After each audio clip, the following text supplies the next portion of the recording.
Hi there. In today's video, we are going to discuss the modes of 8255, and we know that there are three modes of 8255. First is mode 0, then mode 1, and mode 2. In today's video, I will be discussing only mode 1, and for mode 0 and mode 2, I will make some other video and I will share it with you.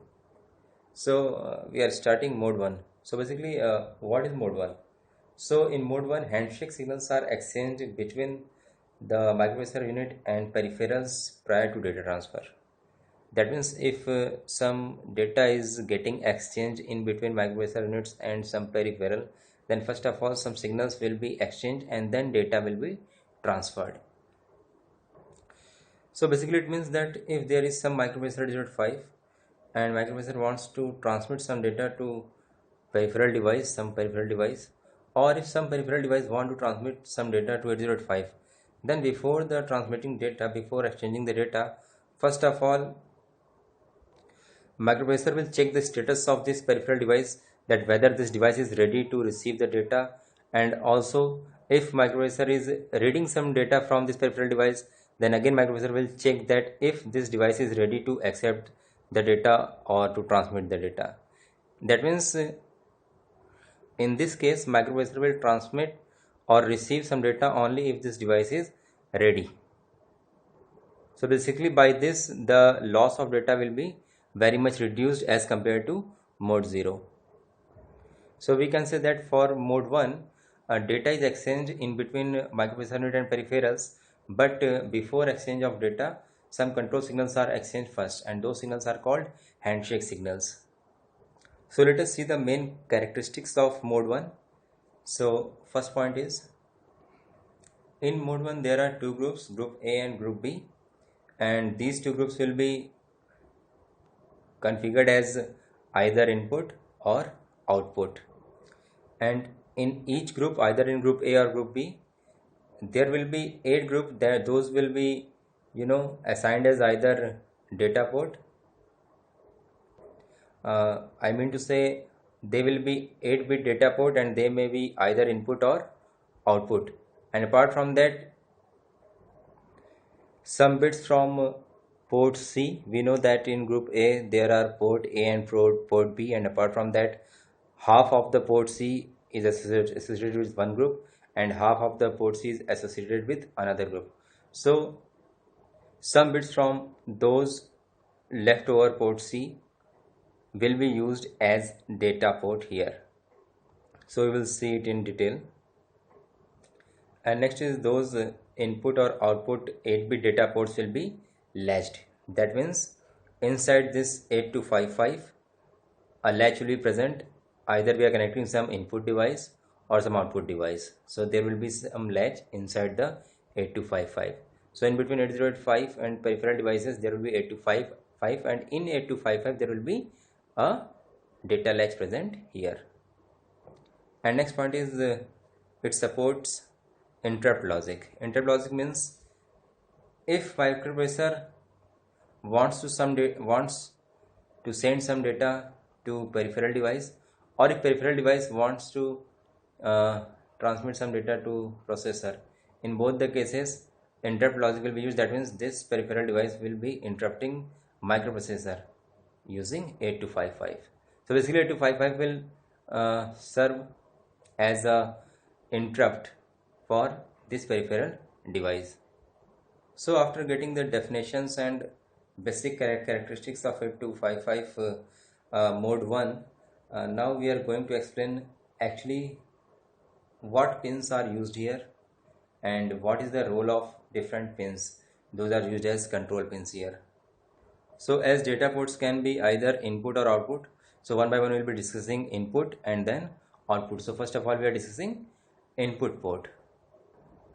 So when we are using port B in mode 1, in that case the control signals used are PC0, PC1 and PC2. That means only these three pins of port C will be used as handshaking signals, that is PC0, PC1 and PC2. And if we are using port A as input, then in that case PC3, PC4 and PC5 will be used. That means overall PC6 and PC7 will be left. right? That means PC6 and PC7, these two bits of port C are not used as handshake signals. That's why we can use these two pins of port C as either input or output. So first of all, I'm starting with port A, and so what is the role of these port C pins here? So PC4 works as STB bar. PC4 pin works as STB bar. So we will have to learn the actions that these signals perform here. If we will learn those actions, then easily we can explain mode 1 of 8255. So STB bar is an input pin to 8255, and this signal is fed to 8255 by some peripheral device here. So a 0 at this pin indicates that some data is present at the latch of 8255. Basically, first of all, peripheral device will put an 8-bit data here, and that 8-bit data is available to the 8255. But if and only if that peripheral device will send a 0 here. If peripheral device has sent a 0 here, then in that case this 8-bit data will appear at port A, right? Then this is IBF pin. This is input buffer full pin. Basically this is input buffer flip-flop. When a data is received by latch inside the 8255, in response of that a high signal is sent by 8255 at this pin. That means this is a kind of acknowledgement that yes, this 8255 has received the data at port A. So remember, first of all, data will be here on the data bus. A signal STB bar low will be here. Then this data will come into the latch of 8255. In response of this, 8255 will send a high signal at IBF, input buffer full logic, and this signal will indicate to the peripheral device that yes, your data is right now inside the latch and no need to transfer the next data. So next is INTR. INTR is interrupt. This will serve as interrupt, and this pin will be connected to the interrupt of 8085 microprocessor. Well, you can see here that there are 3 pins, INTE, A, and STB bar and IBF. When all these 3 signals will be high, then and then only a high will be produced at this pin. So in short, what I want to say, in order to interrupt the microprocessor, these 3 signals should be at high condition.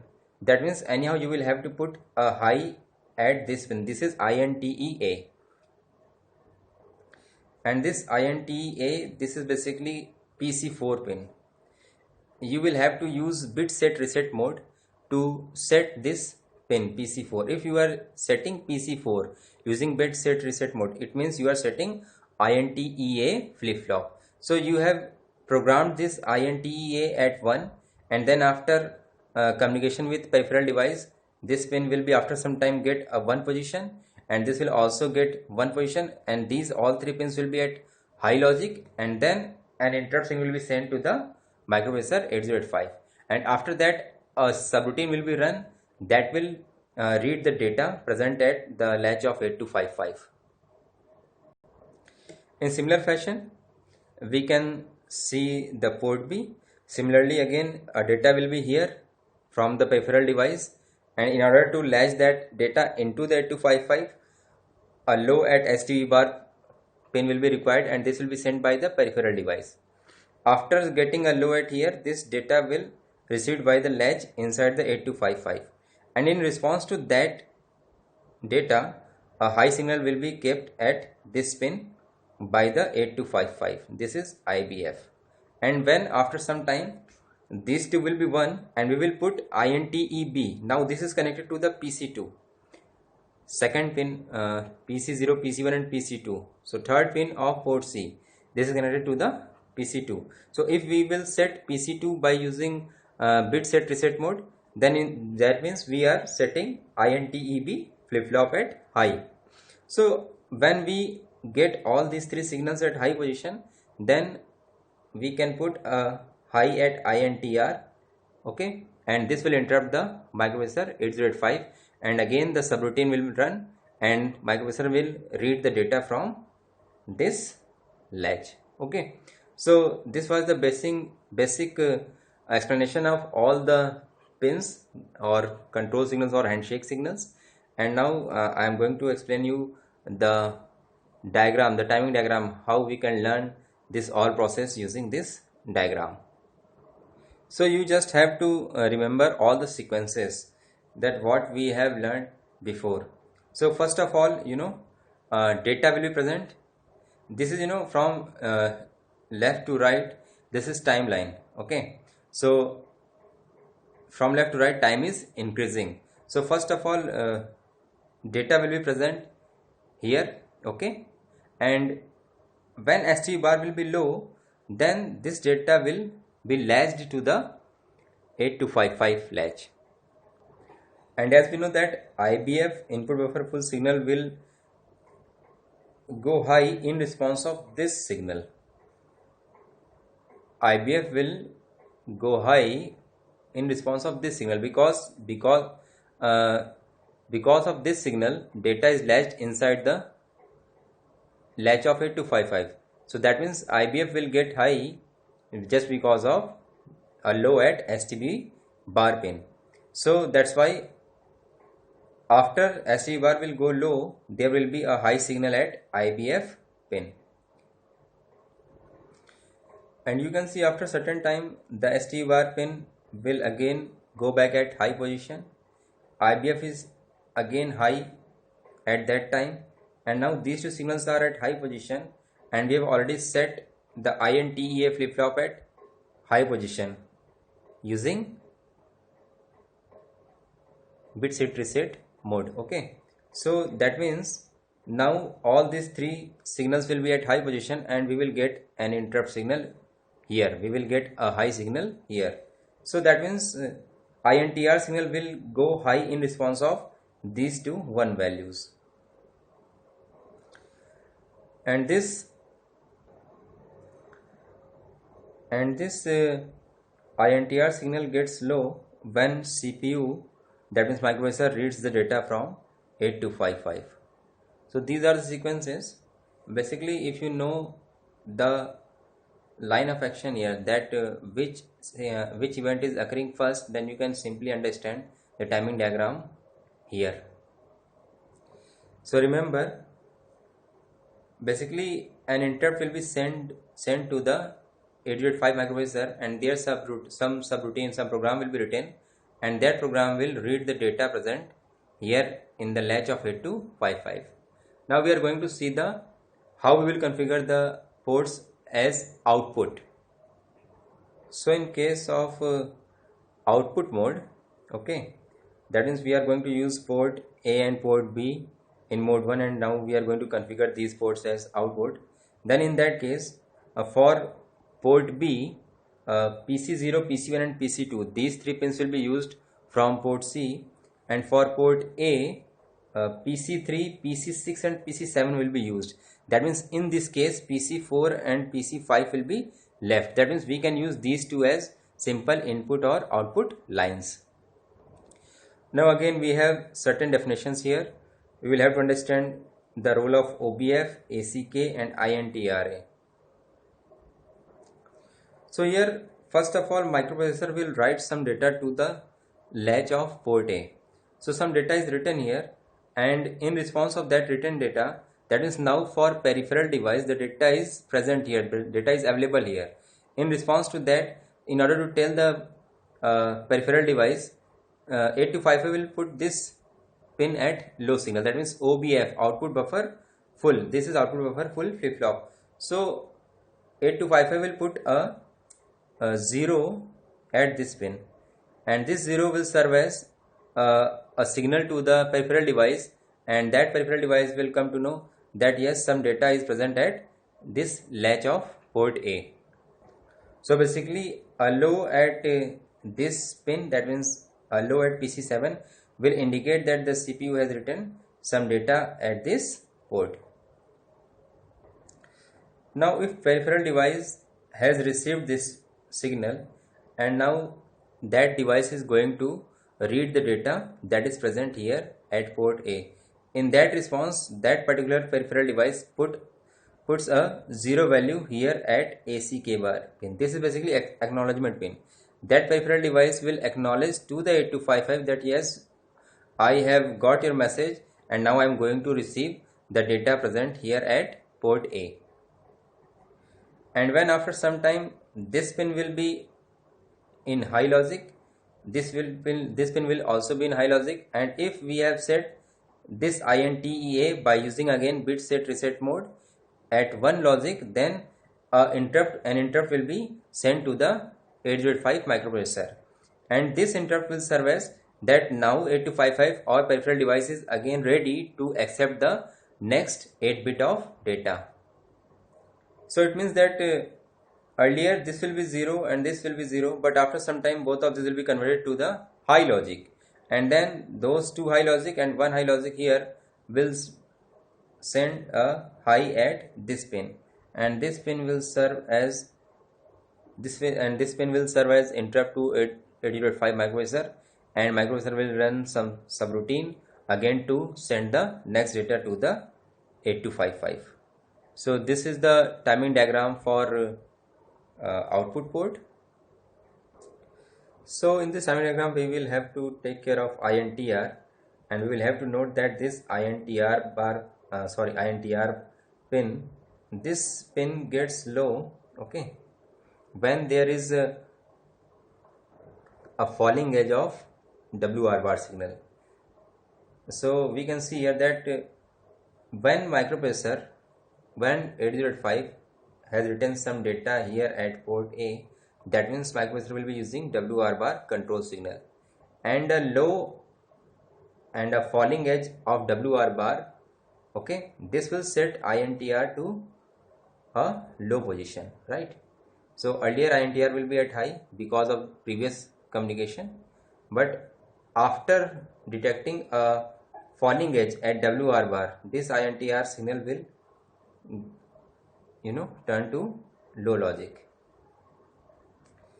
and as after WR bar microprocessor has written some data to the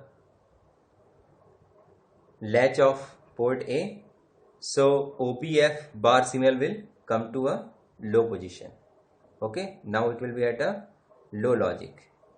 And then if peripheral device have received this signal, OBF bar signal, in response to that it will put a low at ACK bar signal, right? You can see that first WR bar signal was there, then after some time OBF was low, and then after some time now ACK bar is low, and then after certain time interval all of these signals will come to high logic, and that high logic will reflect that at these points OBF and ACK, these two will be at high logic, and we have set INTEA by using bit set reset mode, okay. So all these pins will be at high position, so we will get a high at INTR. And so what is going to be here, this is high, WR bar is high, then OBF is high here, and we need ACK is again high here. So OBF is high and ACK is high, and we have kept INTEA at high already by using BSR mode, so we will get a transition from low to high at INTR, and here an interrupt will be sent to the 8085 microprocessor, and this interrupt will simply message the 8085 microprocessor that now peripheral device is ready to collect the new data, so please send it. So a subroutine will run there.